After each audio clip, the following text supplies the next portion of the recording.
பாயல் புதுவையாண்டாள் அரங்கற்குப் பண்ணு திருப்பாவை பல்வரீகம் இசையால் பாடிக் கொடுத்தால் நற்பாமாலை பூமாலை சூடிக் கொடுத்தாளை சொல்லு சூடிக் கொடுத்த சுடர்கொடியே தொல்பாவை பாடியருளவல்ல பல்வளையாயும் நாடிலே வேங்கடவர்க்கு என்னை விதிகின்ற ஆற்றம் நாம் கடவா வண்ணமேலு.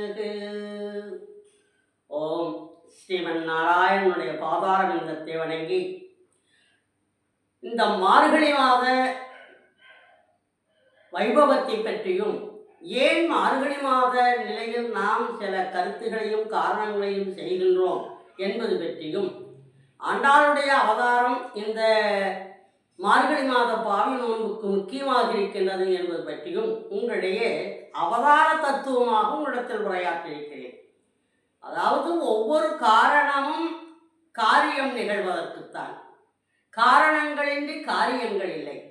அந்த மாதிரி மார்கழி மாதம் ஏன் பெருமாள் எடுத்துக்கொண்டார் என்று சொன்னால், ஆடி என்கின்ற பொழுது அம்பாளுக்குரிய ஒரு மாதம் என்றும், புரட்டாசி என்பது பெருமாளுக்குரிய மாதம் என்றும், மார்கழி என்பது கண்ணன் தானாக இருக்கின்ற மாதமே அதுதான் என்று சொல்லுகின்ற பாக்கியத்திற்குரிய மாதமாக இருக்கின்ற காரணத்தினால் ஆண்டாள் இதை சிறப்புற சொல்லுகின்றாள் என்பதை நாம் சொல்லுகின்றோம். ஆழ்வார்களுடைய வரலாறுகளை கேட்டுக்கொண்டிருந்த நாம், ஆழ்வார்கள் சொல்லிய பாசுரங்களை பற்றி விளக்கம் கேட்டுக்கொண்டிருந்த நாம், ஏன் இந்த மார்கழி மாதத்தை சிறப்பாக செய்கின்றோம் என்பதற்கு ஒரு காரணம் உண்டு. அதாவது ஒரு காலகட்டத்திலே மார்கழி மாதம் என்றால் அதிகாலையிலே எழுந்து பெண்கள் வாசல் தெளித்து கோலங்கள் இட்டு செம்மண் பூசி அதிலே ஆதி மூலமாக இருக்கக்கூடிய பிள்ளையாரை வைத்து பூக்களை அதிலே சொருகி வைத்து வணங்குவதாக ஒரு வரலாறு உண்டு. அது கிராமங்களிலே இன்றைக்கும் இருக்கின்றது. அதாவது பிள்ளையார் வைத்தல் என்பது. இது எதற்காக என்று சொன்னால், ஆண்டாளுடைய அவதார தத்துவத்தை சொல்லுவதற்கு இது ஒரு சிறப்பு என்பதுதான், வேறொன்றுமில்லை. அதாவது கன்னிப்பெண்கள் காலையில் எழுந்து இதை செய்கின்றார்கள் என்று சொன்னால், செய்கின்ற பொழுது அவர்கள் தன்னுடைய உள்ளத்திலே ஒரு நோன்பு, தியானம், ஒரு வழிபாடு இதை வைத்து கொண்டுதான் அதை சிந்தனையோடு செய்கின்றார், ஒருமித்த சிந்தனையோடு.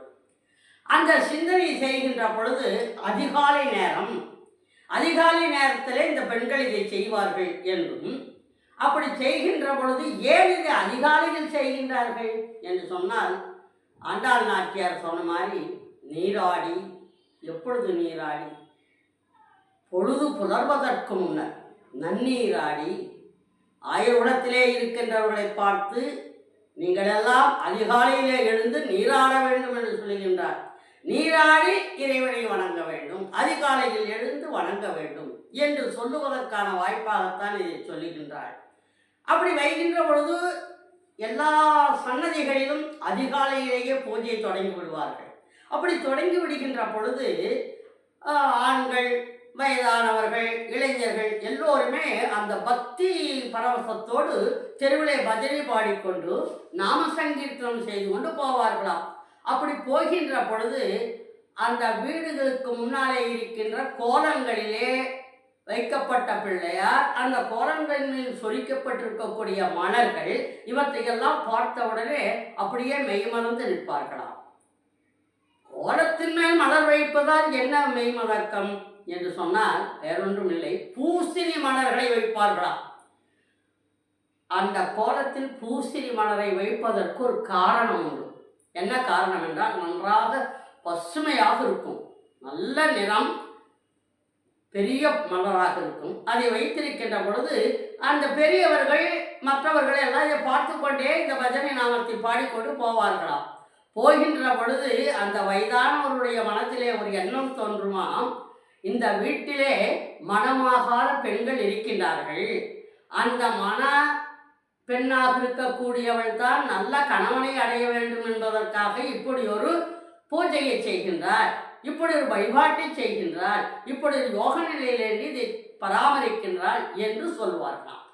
அந்த பெரியவர்களெல்லாம் ஒன்று கூடி பேசுகின்ற பொழுது அந்த வீட்டிலே மகள் இருக்கின்றார், நாம் பெண் கேட்கலாம் என்று சொல்லுகின்ற பொழுது, இந்த மார்கழி மாதம் முடிந்து தை பிறந்தவுடனே, தை பிறந்தால் வழி பிறக்கும் என்பது மரபு. இதுதான் மரபு. மார்கழி மாதத்திலே கன்னிப்பெண்கள் தான் நோற்ற இந்த நோன்பினை இந்த பெண்கள், இந்த வீட்டிலே கன்னிப்பெண்கள் இருக்கின்றார்கள் என்ற உணர்வினை ரகசியமாக வெளிக்காட்டிய காரணத்தினால் பெரியவர்களெல்லாம் ஒன்று கூடி வந்து அந்த வீட்டிலே உங்கள் வீட்டு பெண்ணை நாங்கள் மனம் முடிக்க ஆசைப்படுகின்றோம், பெண் கேட்டு வந்திருக்கிறோம் என்று சொல்லுவார்களாம். இதுதான் மார்கழி நோன்பினுடைய தன்மை. மார்கழியில் பாவையர் ஏன் நோன்பு நோற்றனர், ஏன் ஆண்கள் செய்யக்கூடாதா என்று சொன்னால் ஆண்களும் செய்யலாம். ஆனால் பெண்களுடைய வழிபாட்டுக்கு ஒரு தன்மை இருக்கின்றது என்பதைத்தான் ஆண்டாள் நாச்சியார் காட்டினார். வைணவத்திலே எப்படி ஆண்டாள் நாச்சியார் காட்டினாரோ அதே போல சைவத்திலே மாணிக்க வாசகர் தான் ஒரு பெண்ணாக தன்னை பாவித்துக் கொண்டு இறைவனாகிய சிவபெருமானை நாயகனாக வைத்துக் கொண்டு அவனை அடைவதற்கு பாடியதுதான் திருவெம்பாவை. ஆகையினால திருப்பாவையும் திருவெம்பாவையும் இறைவனை கணவனாக அடைவதற்கான காரண காரியமாக நிகழ்ந்திருக்கிறது. ஏன் இதை செய்தார் என்று சொன்னால் ஒரு வரலாறு உண்டு. என்ன என்றால், ஒரு நேரத்திலே எல்லாம் வல்ல பூமி பிராட்டி மகாலட்சுமி தாயார் பாதாரவிந்தத்தை வருடி கொண்டிருந்த பொழுது பெருமாளிடத்திலே கேட்டாள், இந்த உலகத்திலே எல்லா விதமான காரிய காரணங்கள் நிகழ்கின்ற பொழுது உங்களும் உழைக்கின்ற பராக்கிரமமான பாக்கியம் கிடைக்குமா என்று கேட்டார். கிடைக்கும் என்று சொன்னார். அதாவது உலக பழமொழி ஒன்று, 3 முடிச்சு என்பது, 3 முடிச்சு போடுவது என்பது ஒன்று உண்டு. இது உலக வழக்கு, திருமணத்தில் இருக்கக்கூடிய முக்கியமான தொடர். சில பெண்கள் தன்னுடைய கணவனை தன் கட்டுப்பாட்டுக்குள் வைத்திருப்பதை உலக பழமொழியாக என்ன சொல்லுவார்கள் என்றால், இவள் கணவனை முந்தானையில் முடித்து வைத்திருக்கிறாள் என்று சொல்லுவார்கள்.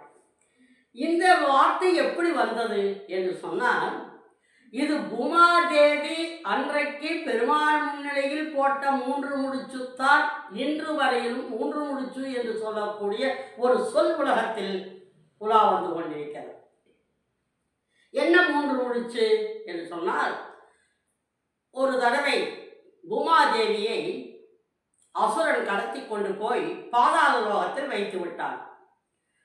பூமாதேவியை பாதாள லோகத்தில் வைத்த பொழுது பெருமான் மகாவிஷ்ணு வராகமாகி பூமியை தோண்டி உள்ளே சென்று ஒளித்து வைத்திருக்கின்ற அந்த தேவியை பந்து போல் உருட்டி தன்னுடைய கொம்பின் நடுவிலே வைத்து இந்த பூமிக்கு கொண்டு வந்து மீண்டும் விரித்ததாக சொல்வார். இதை வராக அவதாரத்திலே பார்க்கலாம். அப்படி வந்த பொழுது பிராட்டி கேட்டாள், பரந்தாமா, ஒவ்வொரு முறையும் எனக்கு இன்பம் கொடுப்பதும் தாங்கள்தான், துன்பத்தை நிகழ்த்துவதும் தாங்கள்தான். இப்படி துன்பம் நிகழும் போதெல்லாம் வேண்டும் காலத்து வந்து எனக்கு உறுதுணையாக நின்று என்னை மீட்பதை காட்டிலும் எப்பொழுதுமே நிரந்தரமாக என்னை உங்களோடு வைத்திருக்கலாம் அல்லவா என்று கேட்டாள். இதை கேட்ட உடனே மகாவிஷ்ணு சொன்னார், வைத்துக் கொள்ளலாம், வேறொன்றும் காரணமெல்லாம் சொல்லி உன்னை தவிர்ப்பதற்கு விரும்பவில்லை. ஆனாலும் உனக்கு நான் கட்டளையாக சில நிலைகளை சொல்லுகின்றேன். அதன்படி நீ செய்தால் நிச்சயம் நான் உன்னோடு இருப்பேன், நீயும் என்னோடு இருப்பாய் என்று சொன்னார். என்ன செய்ய வேண்டும் என்று கேட்டாள் பிராட்டி. அப்பொழுது அவர் சொன்னார், நீ இடைவிடாது என்னை மலர் தூவி, வண்ண மலர்கள் தூவி, வண்ண மலர் சூட்டி நீ வணங்க வேண்டும் என்று சொன்ன பொழுது பிராட்டி தன்னுடைய சேலையினுடைய நுனியிலே ஒரு முடிச்சு போட்டுக்கொண்டாள். இரண்டாவது என்ன செய்ய வேண்டும் தெரியுமா? என்னுடைய திருநாமத்தை நீ உறக்க சொல்ல வேண்டும் என்று சொன்னார். மீண்டும் ஒரு முடிச்சு போட்டுக்கொண்டாள். நீ என்ன செய்கின்ற காரியங்களாக இருந்தாலும் அந்த காரியங்கள் அத்தனையும் எனக்கு அர்த்தமாக என்னுடைய பாதாரவிந்தத்தில் சமர்ப்பணம் செய்ய வேண்டும் என்ற பொழுது 3வது முடிச்சு போட்டாள். இதுதான் 3 முடிச்சு. பெருமாள் இட்ட கட்டளை, 1 வண்ண மலர்கள் தூவி என்னை வணங்குவது, 2 என்னுடைய திருநாமத்தை உறக்கச் சொல்லுவது, 3வது உன்னுடைய செய் காரியங்கள் அத்தனை அர்ப்பணமாக என்னுடைய பாதத்தில் சமர்ப்பணம் செய்வது. அப்படி செய்வாயானால் நீ நினைக்கின்ற மாதிரி எனக்கு வாய்ப்பும் உண்டு, உனக்கும் வாய்ப்புண்டு என்று சொன்னார். இது என்று போட்ட முடிச்சு? வராகவதாரமாக நின்று பிராட்டியை மீட்டுக் கொடுத்த காலத்தில் பெருமானிடத்திலே வேண்டி கேட்டுக்கொள்ள இதை செய்த இந்த முடிச்சு 3. இதை போட்டுக்கொண்ட பிராட்டியார் இது எப்பொழுது அவிழ்க்க முடிந்தது என்று பார்த்தால் அதுதான் இந்த காலம் வரை கடிந்திருந்தது என்று சொல்லுவார். பாதத்தில் அமர்ந்திருக்கின்ற மகாலட்சுமியை பார்த்து நாம் பூலோகம் செல்லலாமா என்று கேட்டார் மகாவிஷ்ணு. செல்லலாம், ஆனால் துன்பங்கள் உண்டல்லவா என்று சொன்னார். இல்லை, நான் உன்னோடு இருக்கிறேன், நீ என்னோடு இருக்கிறாய், நான் தானே உன்னை அழைக்கின்றேன் என்று சொன்னார். பயந்தபடி சொன்னாள், வந்தேன், ஒரு காலத்தில் உங்களோடு சீதையாக வந்தேன், நான் உங்களை விட்டு பிரிந்து தடுமாறினேன். தடுமாறிய காலத்து என்னை மீட்டெடுத்து கொண்டு வந்து சேர்த்த பொழுது என்னை அக்னி பிரவேசம் செய்ய வைத்தீர்கள், அது எனக்கு துன்பம் இல்லையா என்று கேட்டார். சரி, இது ராமாவதாரத்தில் நடந்தது. கிருஷ்ணாவதாரத்திலாவது என்னை விட்டீர்களா? நான் உங்களோடு ருக்மணியாக வந்தேன், நீங்களானால் எப்பொழுதும் சத்யபாமாவினிடத்திலேயே இருந்தீர்கள், அப்பொழுதும் நான் உங்களை பிரிந்துதானே இருந்தேன், அவ்வப்போது வருவீர்கள் போவீர்கள், அதுதானே நான் எப்பொழுது நிரந்தரமாக உங்களோடு இருந்தேன் என்று கேட்டாள் லக்ஷ்மி. இப்பொழுது உன்னை நான் அழைக்கின்றேன், பூலோகத்துக்கு போகலாமா என்று. வருகிறேன் என்று சொன்னால் சொல் என்று சொன்னார். இந்த 2 காரணங்களை சொன்ன உடனேயே அவளுக்கு வருவதற்கு விருப்பமில்லை என்று தெரிந்து கொண்டாரோ என்னவோ தெரியவில்லை. மகாவிஷ்ணு அப்படியே பிராட்டியை பார்த்தார். பார்த்த உடனே பிராட்டி என்ன உணர்ந்தாரோ என்னமோ, அவருடைய கண்கள் என்ன சொல்லிற்றோ, தாமரை கண்கள் மலர்ந்து அவளை நோக்கிய பொழுது அவளுக்கு ஒரு உணர்வை உணர்த்தியது. சரி, வருகிறேன் என்று சொல்லி தலையாட்டி விட்டு வருகின்றாள். அப்படி வந்ததுதான் ஸ்ரீவில்லிபுத்தூரிலே இருக்கின்ற பெரியாழ்வாருக்கு வளர்ப்பு மகளாக, திருத்துழாய் செடிய நடிகையிலே கோதை நாச்சியாராக, சூடிக்கொடுத்தல் நாச்சியாராக, ஆண்டாளாக தோன்றிய பெருமை அப்பொழுதுதான் அவளுக்கு கிடைத்தது. அந்த 3 முடிச்சுகள் அவள் எப்பொழுது அவிழ்த்தாள் என்று சொன்னால், ஒன்று இந்த கலியுகத்திலே தான் அவிழ்த்தாள்.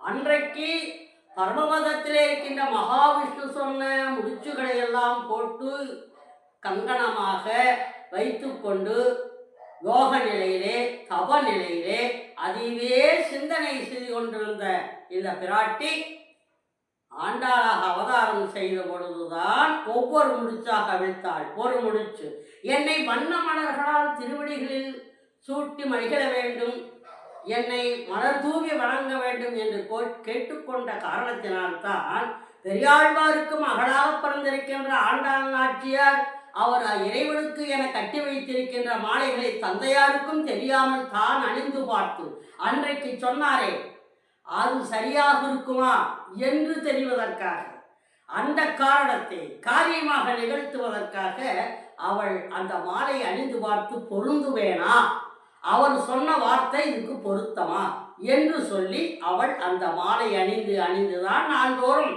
அரங்கவண்ணாருக்கு கொடுத்ததா.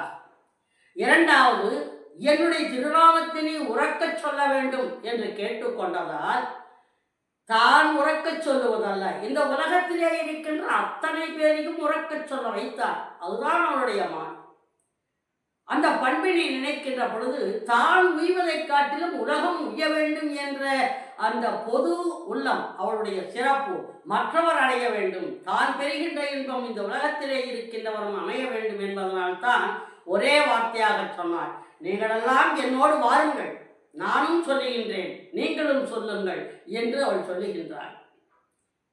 கதிர்மதியம் போல் முகத்தான் நாராயணனே நமக்கே பறை தருவான். நாராயணன் இருக்கின்றானே, அவன் நிச்சயம் நமக்கு அருள் காட்டுவான், பறை தருவான், அருள் காட்டுவான், ஆசி வழங்குவான், அவனுடைய பாதத்தை வணங்குவோம். என்ன அழகாக உறுதியாக சொல்லுகின்றாள். எப்பொழுது போட்ட முடிச்சு 2வது முடிச்சு அவிழ்க்க பார்க்கின்றால் கதிர்மதியம் போல் முகத்தான் நாராயணனே நமக்கே வரை தருவான். ஆரோர் புகழ, சாதாரணமாக அல்ல, நாம் மட்டும் வாழ்வதற்கல்ல, இந்த பாரிலே இருக்கின்ற எல்லோரும் நம்மை பார்த்து புகழும் வண்ணமாக, ஆட்சி பெறும் பொருட்டாக, அவனுடைய அருளை பெறும் பொருட்டாக நாராயணனே என்று சொல்லி உறக்க அவன் திருநாமத்தை சொல்லுவோம் என்று சொல்லி இரண்டாவது முடிச்சு அவிழ்க்கின்றார்.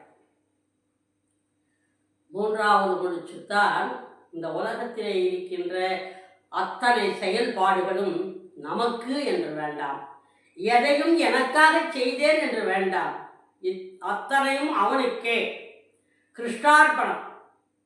எதுவானாலும் இறைவனுக்கு சமர்ப்பணம் என்று செய்யுங்கள், அவன் ஏற்றுக்கொள்வான். பசி இல்லை என்று நினைக்க வேண்டாம்.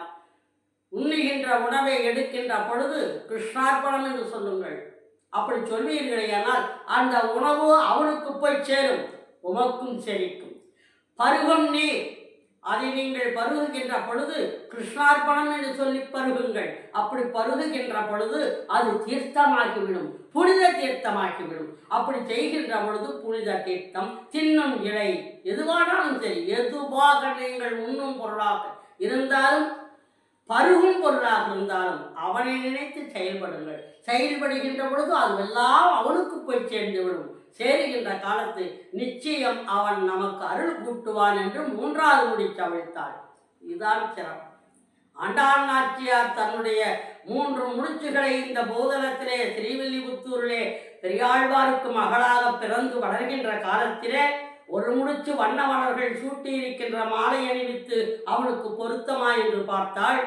2 நாராயணனே அவனுக்கே பறை தருவான் என்று உத்தமமான, உறுதியாக, உண்மையான, சத்தியமான ஒரு வழிபாட்டினை இந்த உலகத்துக்கு சொன்னாள்.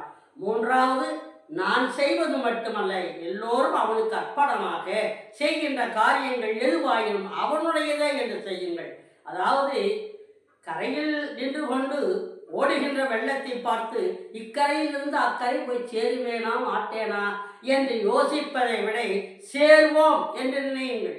யார் சேர்ப்பார் என்று சிந்திக்க வேண்டாம், சேர்ப்பார். படகில் ஏறி செல்ல வேண்டியது மட்டும்தான் நம்முடைய வேலை, அந்த படகை கரை சேர்க்க வேண்டியது அவனுடைய வேலை. எனவே நாம் ஒரு காரியத்தை அர்ப்பணமாக செய்வோமையானால் அர்ப்பணமான அந்த காரியத்தை நிகழ்த்துவதற்கு காரண கர்த்தாவாக பெருமானே இருந்து அவற்றையெல்லாம் நமக்கு செயல்படுத்தி கொடுப்பான் என்று 3வது முடிச்சு அவிழ்த்தார். இதான் மார்கழி மாத நோன்பினுடைய நோக்கம். மார்கழி மாதத்திலே ஆண்டாள் நாச்சியார் அன்று 3 முடிச்சு போட்டதை கலியுகத்திலே அவிழ்த்து எல்லோருக்கும் பங்களித்தாள். அது ஏன் செய்கின்றோம் என்று சொன்னால், மார்கழி மாதத்தில் அதிகாலையில் பொதுவாக ஆக்சிஜன் மார்கழி மாதம் இது இறைவனுக்கு பகல் பொழுது. நம்முடைய ஓராண்டு என்பது இறைவனுக்கு ஒரு நாள். அதில் மார்கழி என்பது இறைவனுடைய வாழ்க்கையில், இறைவனுடைய அவதாரத்தில், இறைவனுடைய தேவர்களுடைய வாழ்வில் பகல் பொழுது மார்கழி. அதிலும் மார்கழி என்பது காலை பொழுது. காலை பொழுதிலே அதிகாலையில் எழுந்து நீராடி அவனுடைய நாமத்தை உறக்கச் சொல்லி நாம் வெளியில் செல்கின்ற பொழுது ஆக்சிஜன், ஓசோன் படலம் மிகவும் பூமிக்கு அருகில் இருப்பதால் நமக்கு உடம்பிலே இருக்கின்ற நோய்களெல்லாம் தீரும் என்பதுதான். நோயற்ற வாழ்வே குறைவற்ற செல்வம். அப்படி நோயில்லாமல் இருந்தால் தானே இறைவனை நாம் சிந்திக்க முடியும் என்பதற்காகத்தான் மார்கழி மாதத்திலே அதிகாலையிலே எழுந்து இவற்றை சொல்லுவது. உடல் நலம் பெற, உடல்நலம் பெற, நம்முடைய காரியங்கள் சித்தியடைய இந்த வழிபாட்டை நாம் செய்கின்றோம். மாதங்களிலே நான் மார்கழியாக இருக்கின்றேன் என்று கண்ணன் கீதையிலே சொன்ன மாதிரி மார்கழி மாதத்தை கண்ணன் தேர்ந்தெடுத்திருக்கின்ற அவனுடைய மாதமாக இருக்கின்ற காரணத்தினாலே கண்ணனுடைய அருளை பெறுவதற்காக ஆண்டாள் நாச்சியார் நமக்கு ஒரு வழிகாட்டியாக முன்னின்று நம்மை அழைத்து செல்கின்றார் என்று காரண காரிய நிகழ்வு உங்களிடையே கூறி விடைபெறுகின்றேன். நன்றி, வணக்கம்.